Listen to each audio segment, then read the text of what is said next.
Welcome to the Wealth by Choice podcast. My name is Valerie Shira, and I'm a stay-at-home mom who turned entrepreneur. Each week, we bring you stories and wisdom from individuals who have broken the code to generating wealth.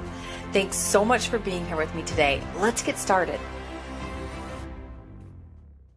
All right, so today I have with me Brian Hemmedinger. Brian is a sales leader, coach, and a real estate investor. Brian started his professional career as an actor, pursuing his dream in New York City for about 10 years. In 2006, Brian found himself newly married with about $95,000 in debt, earning about $35,000 a year. He decided to make a career change and found success as a salesperson for an upscale fitness brand. Brian built a career with that company, eventually overseeing sales for 30 locations with a team of over 100 sales professionals. Along the way, Brian discovered a passion for coaching and became a certified coach through the Institute of Professional Excellence in Coaching. He also learned about the power of investing in cash flowing assets like real estate and is focused on continuing to invest personally while helping corporate professionals diversify their investments into cash flowing real estate. Brian, it's great to have you here. Thanks so much for having me. I appreciate it. Sure. So I got to go a little bit into how we met, since that's, the fun part. And originally it was Toastmasters, I think. Was that the first time I met you? Yeah, I think so. Yeah.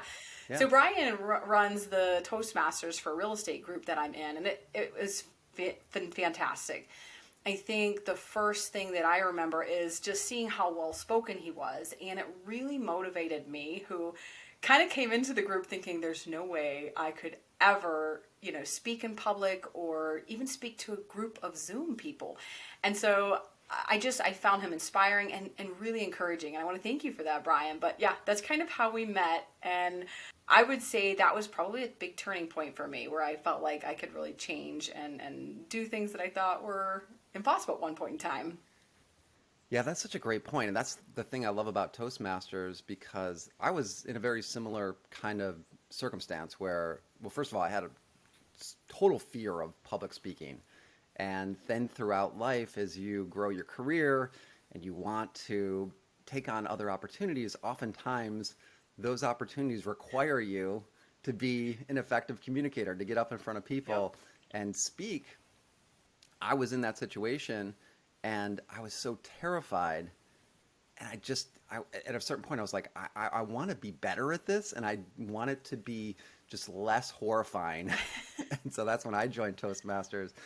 And it was so helpful for me, but it was also, you see other people's journeys throughout it, and you see how much growth happens just through focusing on that one thing, how much confidence people gain by becoming more effective speakers and just more confident in their communication. Yeah, I mean, when I got into it, I don't even remember why I joined in the first place. If it was just Zoom calls, I think it was. I was just struggling even getting into a Zoom call and speaking, like somebody calling on me and everybody like looking at me. It was terrifying. And I mean, it still is to some degree. But I would definitely say I had no idea the rippling effect of putting yourself out there, being willing to overcome that fear, be okay with, tackling something that you think is a mountain, and just like the fringe benefits are pretty amazing. So that's fantastic. But let's get into your story. So you've got a lot going on. I love the way that you started. It's so interesting. Maybe tell me a little bit more about, kind of the beginning, where you got started. Yeah, so we can go back with the acting piece of it, right? Because that was very foundational for me. I mean, thankfully, at about 18 years old, I was really clear on what I wanted to do. And I think for a lot of people, they're not, and that's okay. But for me, I came to that clarity. I had a mentor at that time, and I remember having that discussion. You go into college and you feel like you have to make this decision about what you're going to do for the next 40, 50 years of your life. And I had this discussion with a mentor, and she's like, well, what do you love? And I was like, well, I love acting. I love the performance. I love being on stage. And she's like, well, you can do that if you want to. That's an option. That's a choice you can make. And it just made me realize, yeah, why not? So from that time on, that was really my focus. And by doing that, it taught me a lot about the power of having that kind of clarity. Because everything I was doing was focused on being successful in that career, first through education and then through actually applying that education. So after college, I moved to New York City, went to graduate school for acting, and for all those years, I was during graduate school and then beyond pursuing acting, sometimes working, most of the time not, but sometimes working, and at times experiencing that like really cool sensation of doing what you love to do and actually making a living doing it. That was really, really empowering. And then, as you mentioned in the bio, I got to a certain point where really priorities just shifted. Mm-hmm. My life was shifting. I got married. I had a lot of debt. And I, I just got to the point where I was like, could I be happy doing something else? Like, is that a possibility? And I decided to try. And that's when I got the job with the upscale fitness brand that I mentioned. I still work for that company today. And that really opened up so much more because now I was developing a whole new skill set with sales and then ultimately becoming a leader and challenging myself that way, doing things that I never thought I was capable of doing or wanted to do and growing that career. And then in doing all of that, learning a lot about running a business because as part of that, I'd started in sales and I really focus on sales now, but in between, I was also focused on operations and really running these individual locations and focusing on the P&L. And so really learning how a business works and how to optimize the profitability of a business, how to build a culture within a team, like all those things, they're just such valuable skills. Sure. So that career gave me the opportunity to do that. And then, as I think a lot of us reach a point, especially when we're W-2 employees, is I realized that this is great and I'm loving it, but where is it all leading? Meaning, there's this kind of traditional path that I think we're taught to follow, which is work hard, grow your career, save, this sort of saving mentality, right? Put money in your 401k, etc. And then at a certain point, you'll be able to retire and live off of those savings, Right. right? It's kind of this idea of like build it up and then get to a point where you can kind of draw it down and that's what you're going to live off of. And there was two things I really didn't like about that. One was the fact that the financial freedom aspect of that was so delayed. I was like, there's got to be a way to be able to really create more freedom along the way. And then two was, as I learned more about finance, I realized, well, there's ways that you can invest in assets that actually pay you, that actually give you cash flow, where you can then actually support your lifestyle on that income. You don't have to necessarily just build up assets and then draw down on the value of those assets. There's other ways to do it.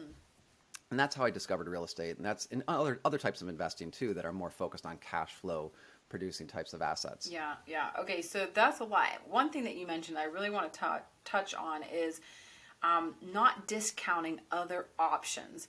So like, okay, you 18, you're young, you loved acting, you pursued a career in that, and at some point you opened yourself up to other options. I think a lot of people miss that. Sometimes we get put into a situation or a career path and we forget there are other options. Like this is what we do the rest of our life. That's what's expected. And it sounds silly, but we don't think there's anything else out there. And I love that at some point, you've seen, maybe financially it wasn't the best thing for you at the time. You're married, now you've got a family. But you looked outside of what you were doing. And I really like that. Was that hard? Was it frustrating at that point thinking, I'm in debt, I've got a family? Was that a big struggle for you?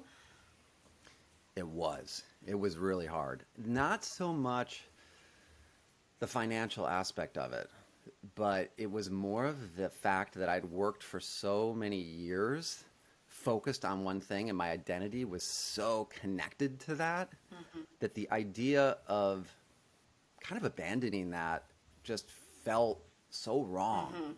When you have a dream and you're focused on pursuing that dream and then it feels like you're giving up on it, like it's just not a good feeling. Like it took me time to really reconcile that.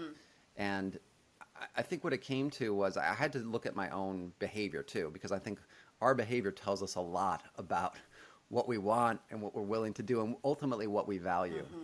And what I found is over the years, as I was acting, I would start to take on other jobs. I always had other jobs Mm-hmm. while I was acting because I always needed other sources of income to pay the bills. And I would take on other jobs, and over the years, those jobs became more and more serious, meaning they were starting to lean towards more kind of career type jobs, like full time type jobs. Mm-hmm.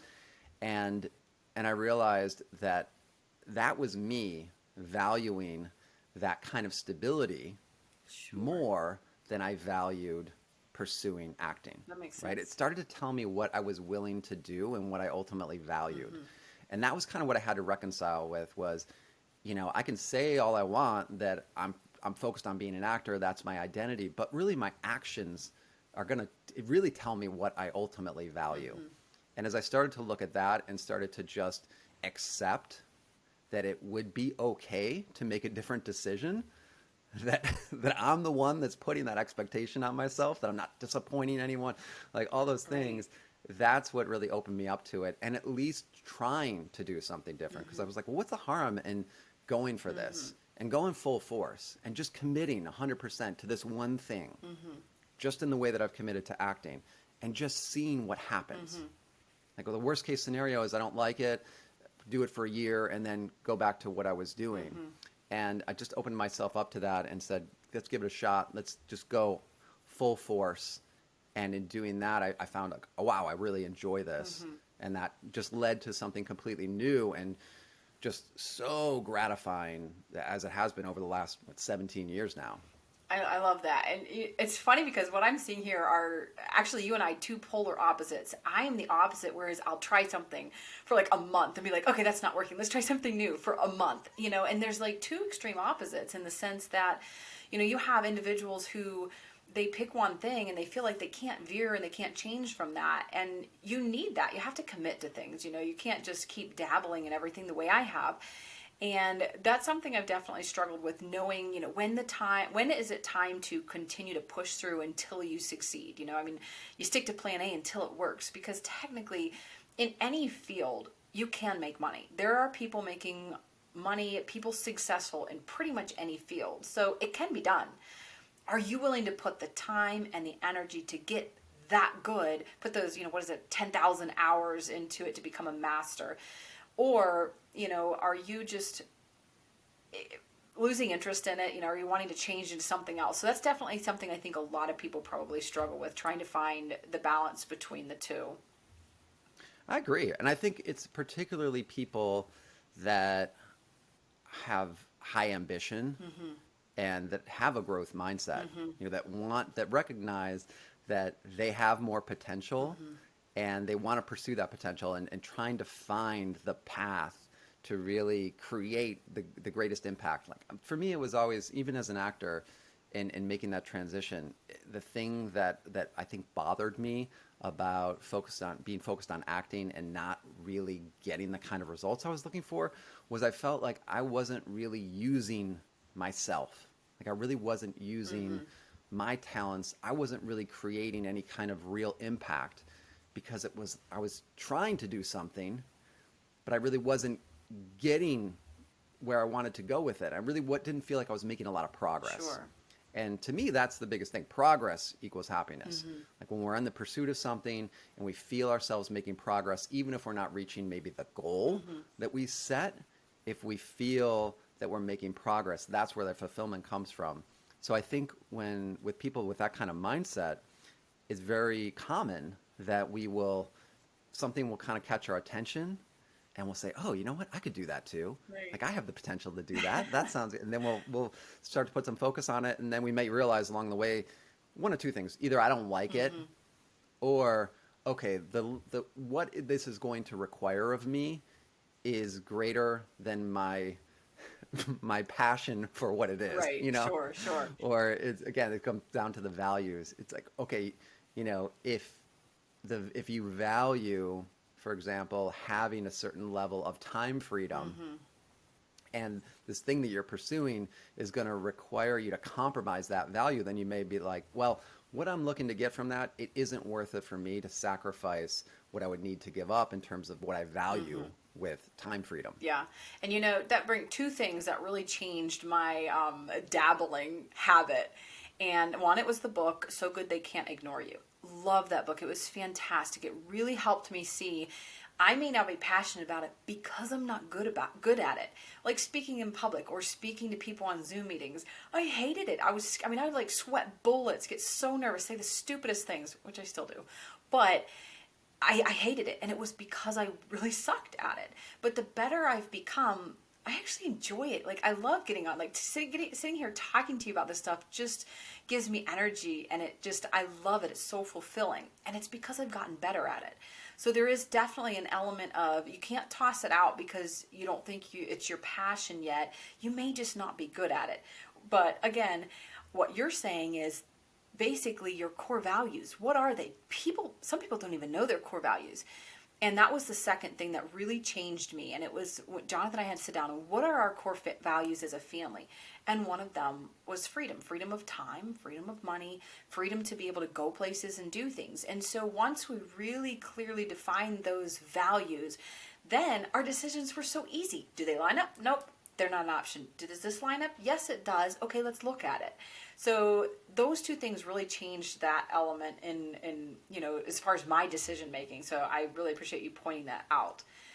Now, I want to ask, we just talked about the career change and all of that. What happened when you changed? Did things improve? Did you start making more? And tell me a little bit about that part. Well, there was a few things that happened. I mean, I definitely started making more. That wasn't that hard to do, given what I was earning. But I would say the biggest difference was when I was pursuing acting, it felt like, and I think this is probably true of anybody that has anything that they're super passionate about that they just want. I felt like I was constantly putting all this energy into this thing, but had some influence over the outcome, but didn't have a whole lot of control. Okay. Because as an actor, you're consistently going on auditions, you're trying to get agents, you're trying to do all this stuff. And again, you have influence over that, but there's a lot that you don't have control over. Sure. So the biggest shift I noticed when I moved to this position when I was in sales was that the effort that I put in, I got results back that were relative to that effort. And that was really, really satisfying. It just felt really, really good to do something and feel like all that energy and passion and effort that you're putting in is producing something and having a positive impact at the same time on people. So that part of it felt really, really good. And then, yes, I was definitely earning more. I honestly I can't say I didn't notice. I mean, the biggest thing I noticed was, because I really wasn't paying attention to how much I was earning. That really wasn't my focus. But what I did notice was suddenly I was able to start paying down debt. And I was married at the time. My wife had a job, and I felt like, okay, now I'm able to contribute more to the household. And I felt like, oh my gosh, we could actually like go on a vacation once in a while, like without me feeling like I'm going to go further in debt by going on a vacation. So those things were really nice about it. But I still really wasn't thinking that much about the future in terms of finances. It was really just about in the moment and feeling like, okay, now I can start paying down debt. Now I can actually live a life without feeling like my bank account is constantly in the negative. That's a really good point. When you think about it, if you're in a job that you can't really control, you're limited in how far you can go. And that's really a good thing to base, your decision on whether you should stay or go. I mean, certain jobs have a pretty hard set cap at how much you can achieve, and you just can't really go past that. So if you're in that position, that might be a good thing to consider, as either taking a side job or considering a whole different career path that you have control. So I really like that you pointed that out. It gave you control, and it put more responsibility on you in the sense that you can't be like, well, it's not my fault. They didn't approve. They didn't whatever. It's all on you, but you have the control and the ability to increase the income. Yeah, I just want to, on that point, I feel like that's a mindset shift maybe for some people that specifically with sales that I see with leading salespeople that sometimes they have to make, because Mm-hmm. you could go into anything and look at all the things that are holding you back from being as successful as you want to be. Mm-hmm.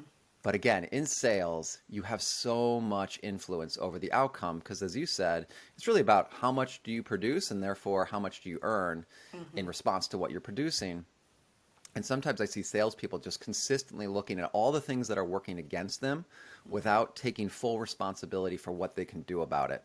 And I Mm-hmm. feel like sales in particular teaches you that, Mm-hmm. teaches you to make that shift and say, no matter what the circumstances are, no matter what adversity we might face, there's Mm-hmm. always going to be somebody that figures it out. There's Mm-hmm. always going to be somebody that manages to be successful in even the most challenging circumstance. And it really trains you to recognize that it's really up to you in terms Mm-hmm. of how you respond to that versus just kind of playing the victim and saying, well, this is just a really hard situation to be in. Mm-hmm. Yeah, that's a hard thing to come out of too. Like sometimes you get so programmed in that victim mindset, or just you don't even realize it's a victim mindset. You just think it's normal. It's normal. Bad things happen. The government influences, so I can't do that. You know, my boss says this, so I can't do that. And you don't actually think and say, okay, is there anything I can do? And many, many, many times there is something, and you may not think it's big, but there is something in your control. And if you're willing to step back and actually look at that, it's amazing how much of a difference that can play in how far you can go and what you can achieve, because you're actually taking on the responsibility instead of just kind of pushing it back and putting that responsibility on everyone else. And that really makes me think of another thing, that it really gives you a sense of control over your life, because if everyone else controls every aspect of your life, that's kind of a hopeless situation to be in. But if you take on all the responsibility and say, if I'm not happy, that's my fault. What can I do? Who can I study that's happy? Who can I learn from? If I don't like my job, that's my fault. What do I need to do to change? It really shifts the responsibility and gives you a sense of empowerment, and helps you really be able to maybe tackle some of the things otherwise you wouldn't have even thought about. So I love that point. That's a really good point. Another thing I wanted to ask you, so like coming from one position into another, did you change anything like morning routines or day-to-day habits that really helped propel you as well? Not so much at the beginning. I think at the beginning I was just also really energized by what I Mm-hmm. was doing. So like that in Sure. itself. And there was a struggle, I will say, especially in like that first year or so in sales, because kind of for the same reason I mentioned, I recognize that the more work that I put in, the better that I get at it, the better results I get. And Sure. that made it difficult for me to kind of shut it off. Mm-hmm. So I really got obsessed. Now that's not that surprising because I was pretty obsessed with acting too. That was kind of, I was just shifting that obsession Sure. and, reading the books and just wanting to be the best salesperson possible and all those things. But it was difficult to shut it off, meaning, anytime that I wasn't there, there was a sense of anxiety about what I might be missing. It was really Mm-hmm. difficult to take days off. And when I was working initially in New York City, there were no real rules around that. So if I wanted to work 7 days a week, I could. Now, I didn't Mm-hmm. typically work 7 days a week, but I did usually work at least six. And over time, I realized that started to imp- impact my relationship with my wife, Kim, Mm-hmm. because my actions were demonstrating that I was prioritizing work over prioritizing the Mm-hmm. relationship. So that was Mm-hmm. something that I really had to learn along the Mm-hmm. way. Sure. But initially, I just was driven by all that. So I didn't change too much about my daily habits, my routines, other than I was in a different routine because I was going to a different place every day. Mm-hmm. Mm-hmm. For sure. Now, you've mentioned reading a couple times. I'm a big reader. I feel like books are one of the key elements to changing your situation. Are there any books that you just feel like are top notch that you would just highly recommend, either somebody starting out or just they're just a go to all around? Either it doesn't even have to be just necessarily sales, but just life in general, just to get person to a different level. Yeah, there's a few that I would say I reread every Mm-hmm. now and then. One is Think and Grow Rich. That's just a classic. I know a lot of people talk Sure. about that, but I love rereading that book. I usually will reread it at least once a year or so. And Mm-hmm. then another one is The Four Agreements. I really like Okay. that book, and I've reread that a few times. And Gosh, there's just so many. I mean, in recent times, a couple of the Benjamin Hardy, Dan Sullivan books have been Yep. really helpful for me. Who Not How, and then The Hmm. Gap and the Gain. The Gap and the Hmm. Gain in particular, for me, Yeah.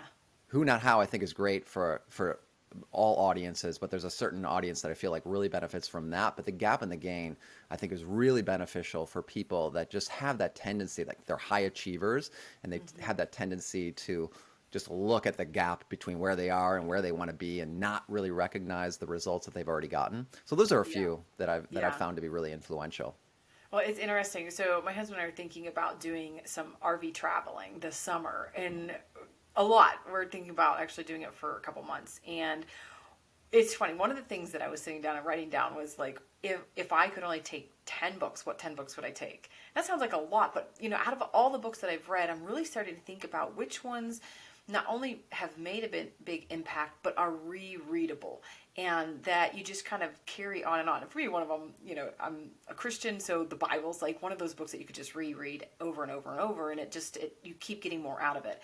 And another one, like you said, Think and Grow Rich. I could read and read and read over and over, and you just get something else. Each time you read it, you get something else. Another couple ones I was thinking of, like the 7 Habits of Highly Effective Oh yeah. People. That's Hmm. excellent, just because those habits, you don't build them through reading the book one time. You build it over and over. So that was another one. And then How to Win Friends and Influence People was another one that I thought I would definitely want to take, because there's a lot of really great books out there, but which ones would you reread over and over is something that I've been thinking about. Yeah, and I feel like the common theme that you're talking about is there's principles in these Yes. books. And when you read a lot of books, and one of the things that I found beneficial about reading a lot of books is it's a lot of there's some of the classics that you mentioned, a lot of those principles are just outlined in other books in different ways, illustrated in Yes. different ways, illustrated with different stories, different Hmm. scenarios, but it's kind of the same principle at work. Hmm. So going back to some of those books that are just classics really teach you that principle, and they probably got it from somebody else. Hmm. Yeah, for sure. And I feel like it took me reading a book a week for almost a year to really start to see, I don't want to say a pattern between them. Maybe not a year, maybe 6 months. And then I started really seeing it more defined the second 6 months. But it's like there is a very clear cut pattern, a formula that the wealthy use, that the successful use, that the go getters, the high achievers, they're all doing the same thing. It's just each book it's worded a little bit different, like you said. So yeah, that's really good. What about mindset shifts? Did you have any like real specific, like you really remember a distinct mindset shift that helped you, continue to grow or scale? Well, yes, a lot. I think one relates to what I was saying before about being obsessed with what I was doing and then Mm-hmm. having to figure out how to work through that.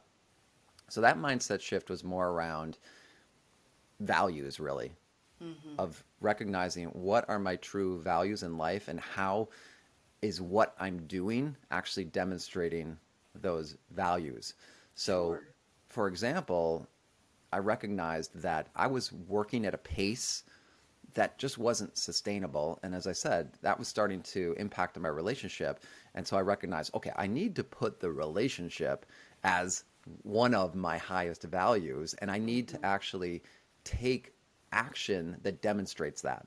So that was Okay. things like going away, or if there was a family event that my wife's family maybe have an event, back in New York or something like that, actually taking the time to go to that, like demonstrating that this relationship is a high priority. That was a mindset shift I had to make. And I would say it really took years. And in some ways, I'm still working on that. But I remember really specifically like a moment where I, I won't tell you the whole story, but I remember just sitting there one day. Something happened on TV. We were watching TV one night. Something happened, and it reminded me of something that happened when we were in a wedding. It was just like a scene that reminded me of something. But when I thought back to that, I was like, it felt like a dream, right? I kind of remember this thing, and I was like, wait a minute, that just reminded me of this thing. Like, what was that? And my wife was like, oh, that was at so and so's wedding when this happened. And I said, don't, like, I remember being there, but I don't really remember it. And it wasn't because I was drinking or anything. It was a real wake up moment because I recognized that even when I was somewhere else, I was still thinking about work. I really wasn't present. And so that whole event was like a weird kind of dream that I barely had a memory of. And that was just like a wake up moment for me to say, like, something has to shift.